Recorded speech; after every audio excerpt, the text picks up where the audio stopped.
Is Wilds of Eldraine better than Commander Masters? Based on all the reprints that we're seeing in this set, including the new cards, it's leading me to believe that for the price point, it is.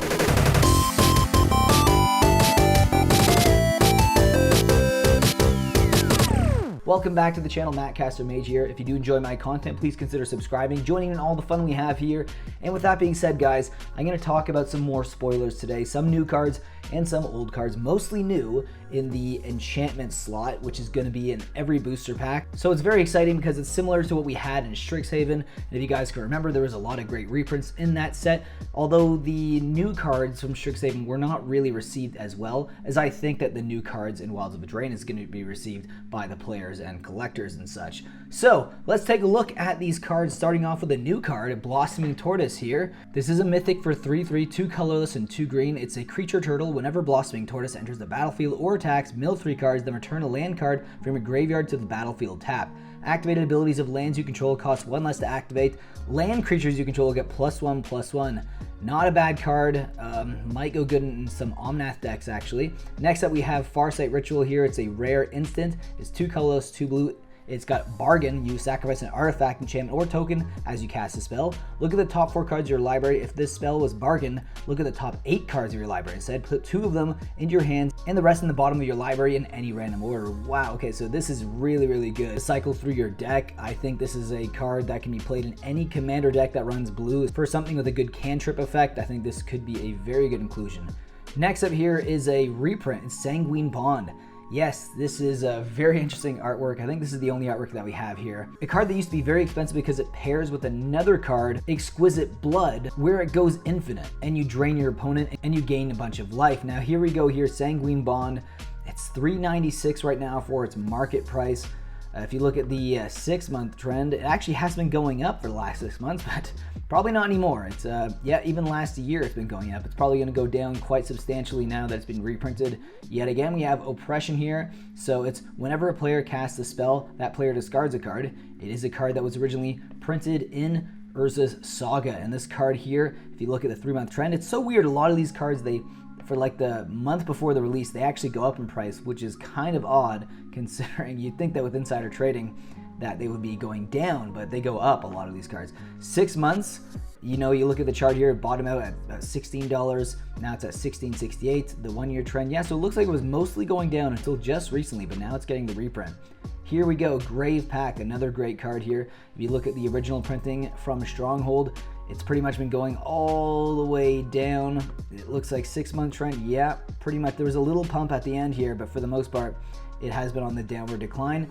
And now we have another card here that is a reprint, and that is Garruk's Uprising. Now, great uncommon, originally from Core Set 2021. Next up is Leyline of the Void. Great card here. Obviously, it's more of a sideboard card than anything else for like modern. And if you can see the original printing from Guild Pack, it looks like the price is pretty steady. Right now it's sitting at $9.39. If you look at the 1-year trend, it was also pretty flat. So not a lot of price movement here. It probably will go down because of this reprint. We have Nature's Will here. And if you look at the original printing from Champions of Kamigawa, it's sitting at $12.06. If you look at the 1-year trend, it pretty much has been going down as well. Next up, we have Dawn of Hope, another reprint card here. And this originally was from Guilds of Ravnica. 1-year trend, it has been going down. If you go look at the 1-year trend, it really dropped off of a clip right around Christmas time of last year. So next card here is actually a new card, Agatha's Soul Cauldron. It's a 2-colorless legendary artifact mythic. You may spend mana as though it were mana of any color to activate abilities of creatures you control. And it has creatures you control with +1/+1 counters on them have all activated abilities of all creature cards exiled with Agatha Soul's Cauldron. And you can tap it to exile a target card from a graveyard. When a creature card is exiled this way, put a +1/+1 counter on target creature you control. Next up here is Repercussion, another reprint, and this card was originally printed in Urza's Destiny. If you look at the 1-year trend, it's been pretty flat for the most part. Right now it's sitting at $22.72. I imagine this card will actually go down even further in price after this reprint. Then we have Hardened Scales right here. Great card. I love this card. There's a modern deck built around this card, and the original printing was from Khans of Tarkir, but if you look at the 3-month trend, it pretty much has bottomed out. It looked like it was going on the rise a little bit, but probably not now after this reprint. It'll definitely go down in price. 1-year trend here from the start of August 29th to September 4th, it was about $3.60, and now it's sitting at $3.97, so it has went up a little bit over the past year. We have Mana Flayer here, another reprint, and here is the revised version of the card. It didn't actually have a lot of reprints. It's one of those cards that pretty much since like the early ages of Magic the Gathering, Beta, Alpha, Unlimited, you saw a lot of reprints for this card, and then you saw pretty much nothing. If you look at the 1 year trend, it looks like it's been going down regardless. Yeah, this card has just been going down, down, down. So I expect this card to go probably, right now it's sitting at $6.30, probably sub $5, maybe even less than that. Next up here is Intangible Virtue. This is an uncommon originally printed in Innistrad. If you look at the 3-month trend here, it's sitting at 17 cents 1 year. If you look, it's pretty much flatline, so it's just one of those kind of bulk inclusions for the set. Not really anything special, but you're going to get some uncommons along with your rares and mythics for this slot. So we have Intruder Alarm here, another card that is a reprint originally printed in Stronghold. If you look at the 3-month trend, it looks like it went up and then went all the way down and slowly kind of creeped up, but it'll definitely go back down after this reprint. Very interesting looking chart here. There is one crater here around January of 2022, and then it went all the way up and then cratered all the way back down. So I imagine it'll probably go down even further, maybe about $7 to $8.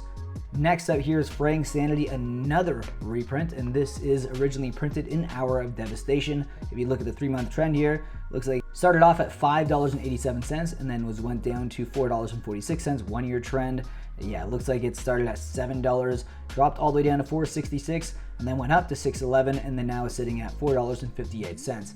So very interesting reprints we have here in this set. Also a lot of great new cards, and honestly, some of the reprints are pretty good. Not quite as good as the best cards from Commander Masters. You know, you're not going to get Jewel Lotus here or the Dragon or any other card that's above $50. Although a lot of those cards are going to go down in price. You know, Commander Masters, the amount of variance that you have versus these cards, they're going to be hard to pull, yes, but the prices I don't think are going to go down so much on the secondary market because it's like a very rare slot, especially mythics in these slots. If you guys remember Strixhaven, how hard it was to actually get the Demonic Tutor, you're probably going to see something similar to that for this set. But nonetheless, for the price point for a standard set, I am thrilled with it compared to Commander Masters. And let me know what you guys think in the comment section below. Do you think that this set is better than Commander Masters? I'd love to know your thoughts about that and all the cards that were spoiled today. Anyways, guys, have a fantastic rest of your day, and I'll see you in the next video.